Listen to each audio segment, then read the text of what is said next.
যে কোনো পরিস্থিতিতে পাকিস্তানের পাশে থাকবে চীন। লাহোরে দেওয়া এক বক্তব্যে এমনটাই জানালেন চীনা কনসাল জেনারেল ঝাও শিরেন। ঝাও বলেন, বিজয় কিংবা সংকট, চীন পাকিস্তানের পাশেই থাকবে।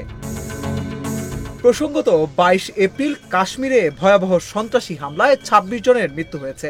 এরপর থেকে ভারত পাকিস্তানের মধ্যে নতুন করে উত্তেজনা তৈরি হয়েছে।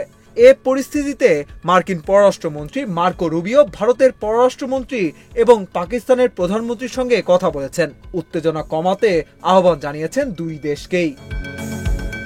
লাহোরে পিপিপির নেতা আহমেদ জাওয়াদ রানার বাসায় অনুষ্ঠিত এক বৈঠকে চীনা কনসাল বলেন, চীন পাকিস্তানের শুধু বন্ধু নয়, সময়ের পরীক্ষিত সঙ্গী।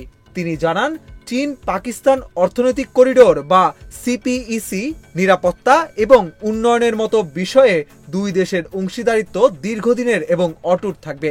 এই বৈঠকে তিনি যুদ্ধের বিরুদ্ধে অবস্থান নেন এবং বলেন, সমাধান আসে শান্তিপূর্ণ সংলাপ থেকে, সংঘর্ষ থেকে নয়।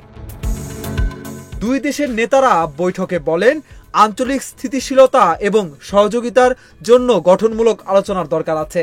ঝাও আরো বলেন, প্রতিটি চীনা নাগরিক পাকিস্তানকে ভালোবাসে এবং পাকিস্তানিরাও চীনের প্রতি একই শ্রদ্ধা প্রদর্শন করে। এই উচ্চ পর্যায়ের বৈঠক আরো একবার প্রমাণ করে, চীন ও পাকিস্তানের সম্পর্ক শুধু কৌশলগত নয়, বরং আবেগের জায়গা থেকেও গভীর ও স্থায়ী।